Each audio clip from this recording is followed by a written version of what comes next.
Hello and welcome to a very special channel, Awake from the Slumber. A channel like no other, channel that says it is as it is. A channel that equips you with biblical facts. My name is Robert Onsando. Today, we're going to navigate through a very important and interesting topic. And this is all about what do other people know about other Sabbaths apart from the 7-day Sabbath that was enacted by God during creation, and people are reminded about it in the Ten Commandments which Moses was given from Mount Sinai. That is what we want to discuss today. And I'm going to quote from very well circulated books from the Seventh-day Adventist Church, of course, where I used to be and where I know most and I have a lot of experience in. So I want to start off by asking this very good question. Annual Sabbaths as explained by the Seventh-day Adventist Church. It's a statement. How the Seventh-day Adventist Church explain the annual Sabbaths, because definitely they know about the annual Sabbaths, and but how do they explain or talk about it?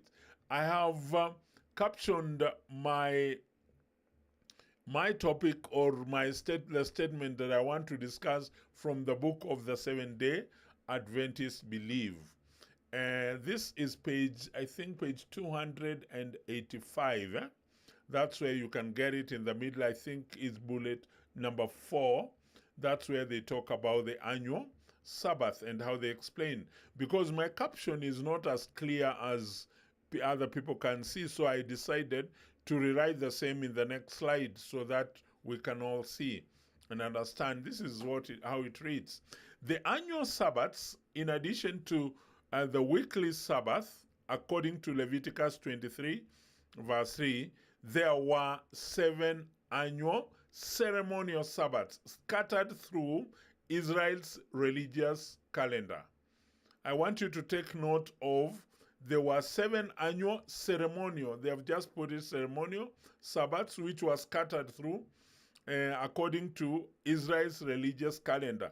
And when they talk about Israel's religious calendar, they actually they are not talking about the Pope Gregory calendar, which was the Pope Gregory calendar was enacted or established in 1582 by a man called Pope Gregory the 13th. He's the one who established the calendar that we normally use, and it's accepted worldwide anyway, with 2 added months, because this is all Roman. The Roman calendar had 10 months, starting from the month of March currently, and they would end in December. So those are 10 months.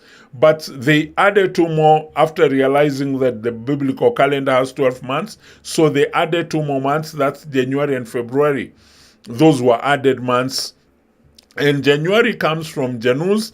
Janus is the Roman god of beginnings and endings. So it's a statue. It's a god that has 2 faces, one facing backwards and another one forward. So January simply came from Janus. Janus is the Roman god of beginnings and endings. Then February was introduced almost the same time, but it emerges from the Roman god of purification. Roman god of purification, that's from February. So those 2 months were added. So when the Bible, whatever that is written in the Bible, or the dates that are written in the Bible, are not from the Gregorian calendar, but they are from the sacred biblical calendar. That's why the Seventh-day Adventists are using the word Israel's religious calendar. So it's different from what people use now. So I think I better start this. The annual Sabbaths, in addition to weekly Sabbath, Leviticus 23 verse 3, there were 7 annual ceremonial Sabbaths scattered through Israel's religious calendar. These yearly Sabbaths, remember they were yearly Sabbaths, that's why they are known as annual Sabbaths, were not directly related to the 7th-day Sabbath or weekly cycle. The 7th-day Sabbath comes after every 7 days. After every 7 days. So it's a cycle. But these ones were yearly. They were not, there's some explanation down there that is very, very good.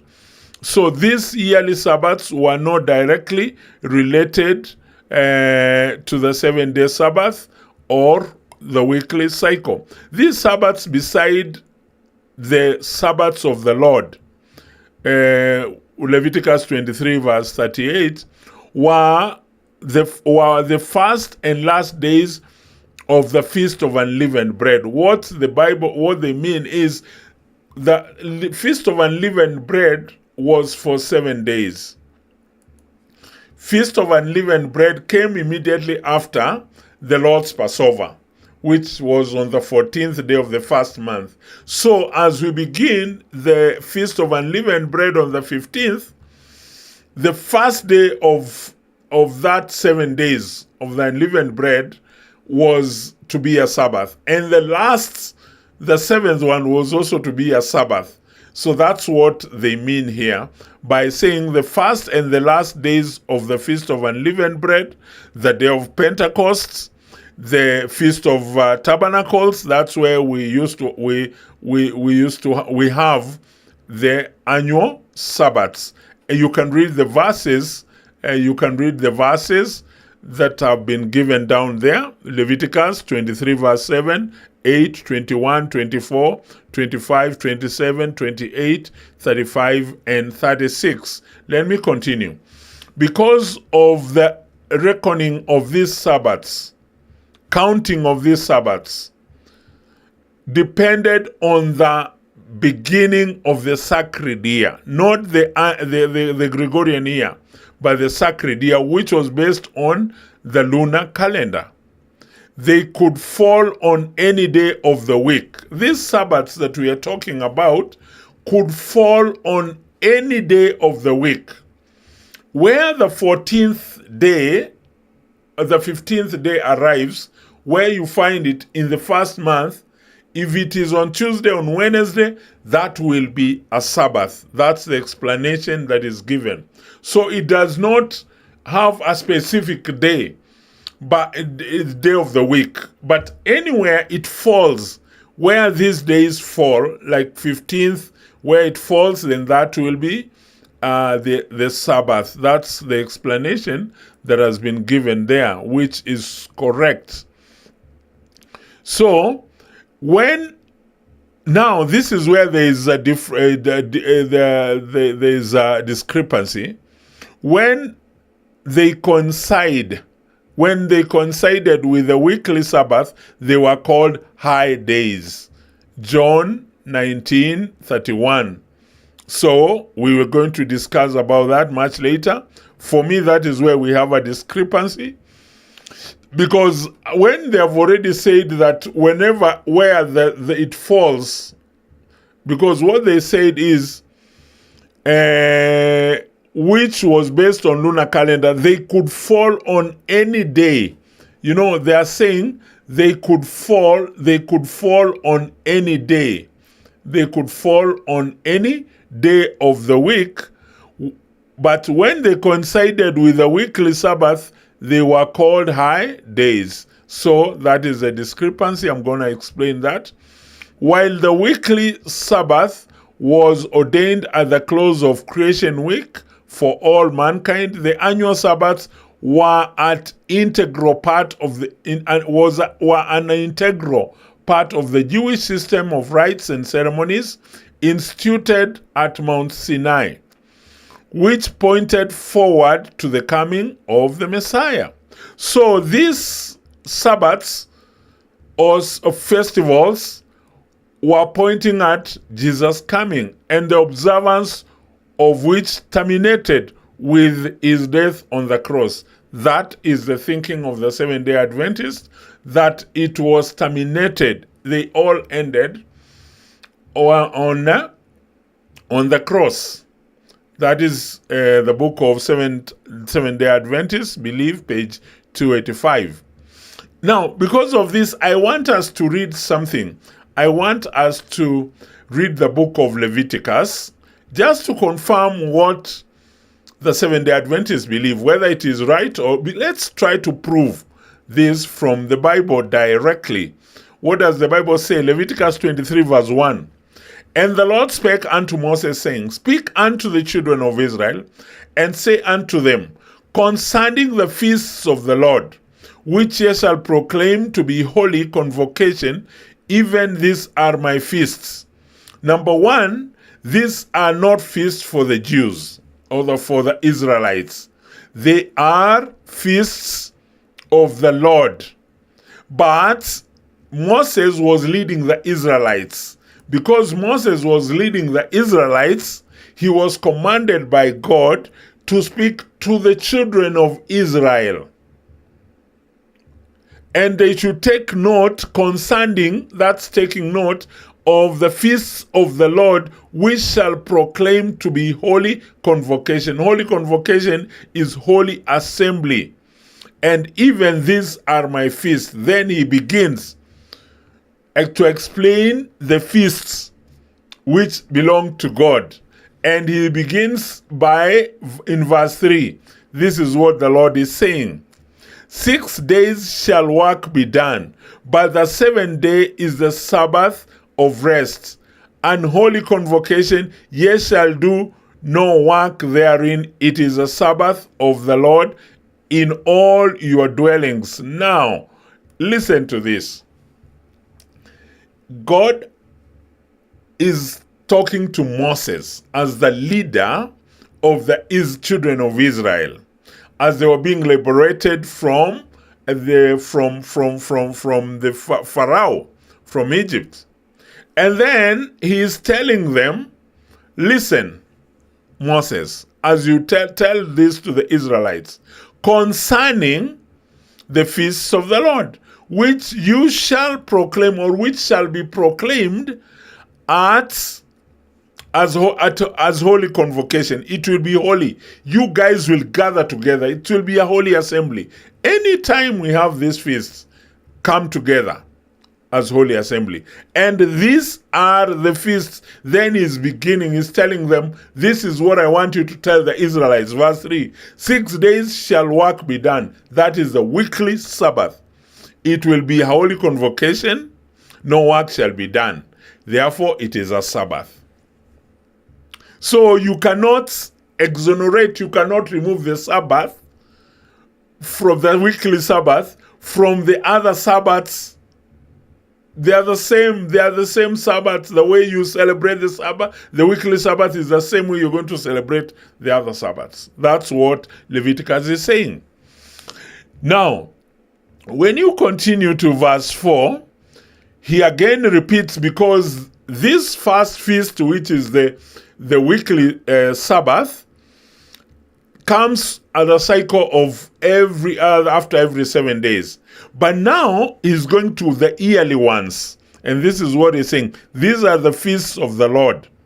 Because he knew very well that people are going to say these are for Israelites and not for us. So he had to repeat this and re-emphasize by saying these are the feasts of the Lord, even holy convocation. They are holy assembly. You have to come together, which ye shall proclaim in their seasons. You shall proclaim them, you shall keep them in their seasons at the appointed times. It is an appointment. God is giving us an appointment, just like a doctor can give you an appointment. That on such a day, I will be available for you. Please come at this particular time. Don't miss. You are not supposed to change the doctor's appointment.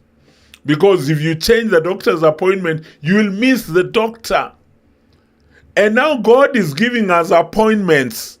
And he's saying the first appointment, I'll be available for you. Of course, it's available all the time, but this is a special appointment. One is 6 days, do all your work. But the seventh day is the Sabbath of the Lord. Don't do any work, have a holy convocation. Come together. That's the first appointment. Second appointment, this is what he's now emphasizing. And let's see the second appointment that he's sharing with us in verse 5. In the 14th day of the 1st month at evening is the Lord's Passover. Listen, In the 14th day, he's talking about the 14th day. There's a day. Then he's saying the first month of the sacred calendar, not the Gregorian calendar, please.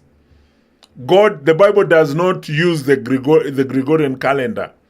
In all its functions, it is the sacred calendar, the biblical calendar that was given to Moses as well. So on the 14th day of the first month in the evening is the Lord's Passover.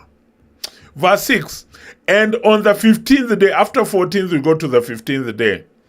On the 15th day of the first month at evening, okay, I've read that. On the 15th day on the same month is the feast of unleavened bread unto the Lord. 7 days ye must eat unleavened bread. In the first day of the 7 days that you are eating unleavened bread, shall have an holy convocation, and you shall not do any civil work. So from 14th, after the Lord's Passover, the following day is 15th. The following day is 15th. So this day, the first of the 7 days, shall be holy convocation. No work shall be done. It will be a Sabbath, but not a weekly Sabbath. That's why it is called a high Sabbath or an annual Sabbath, or in some Bible versions it's called a special Sabbath. It is a Sabbath, but not the weekly Sabbath. And this one comes every 15th of the first month, after the 14th, when the Lord's Passover has been partaken.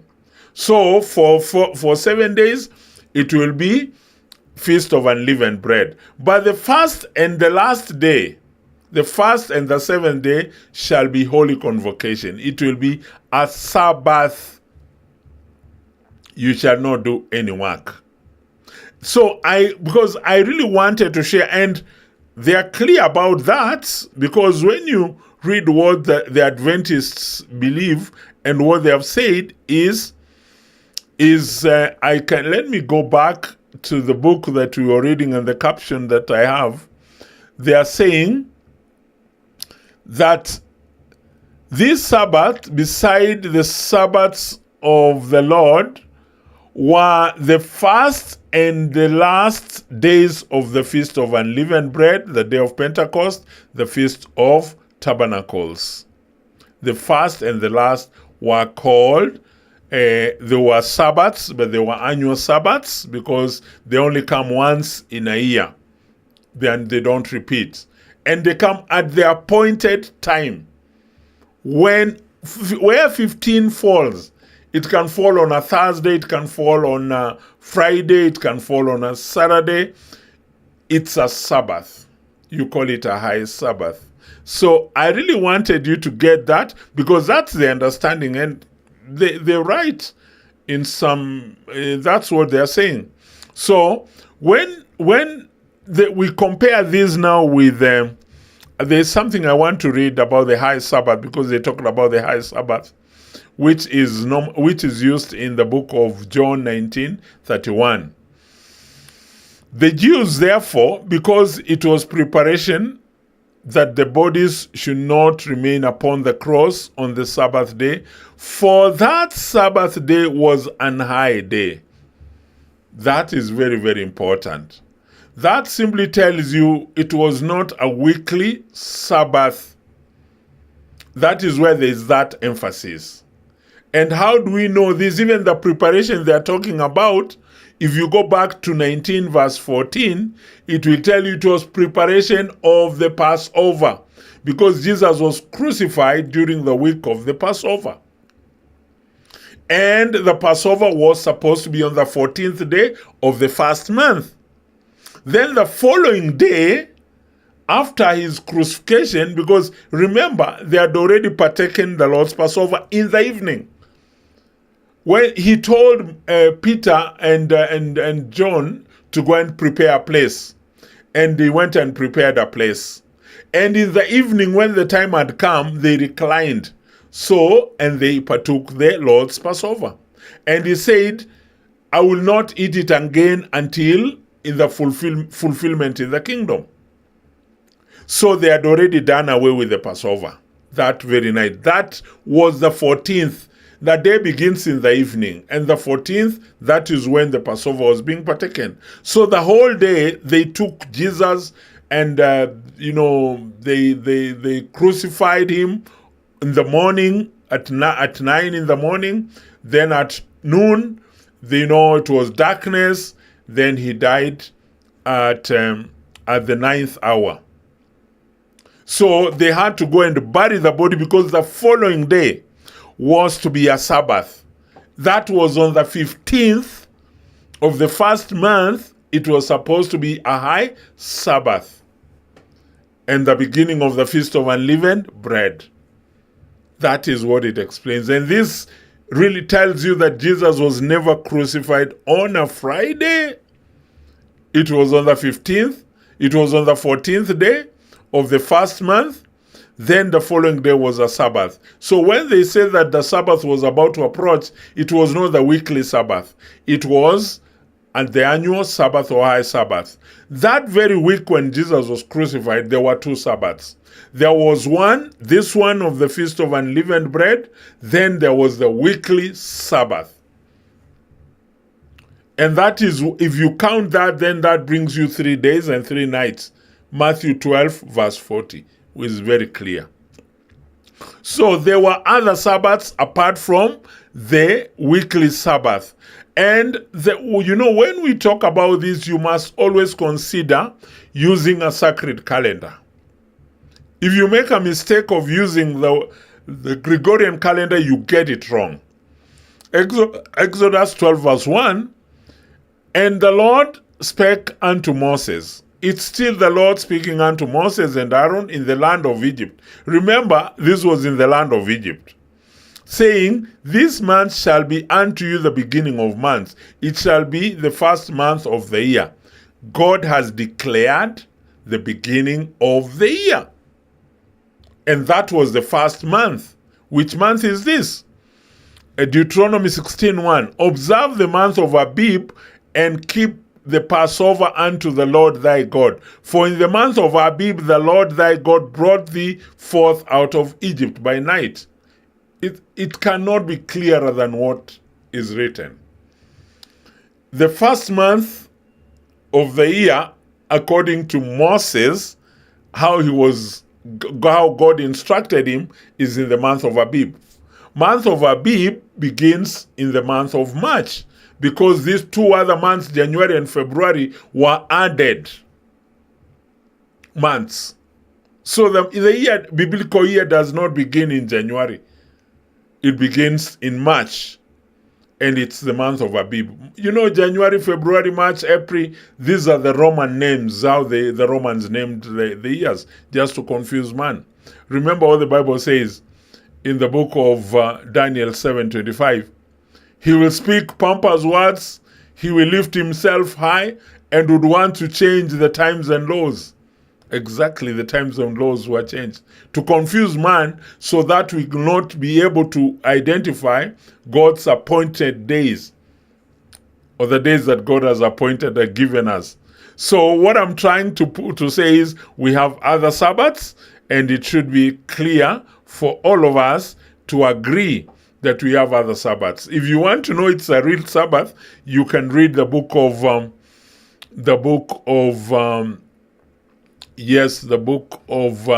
Leviticus 23, verse 31 and 32. Yes, shall actually let me begin with the verse 26. And the Lord spake unto Moses, saying, also on the 10th day of the 7th month, there shall be day of atonement.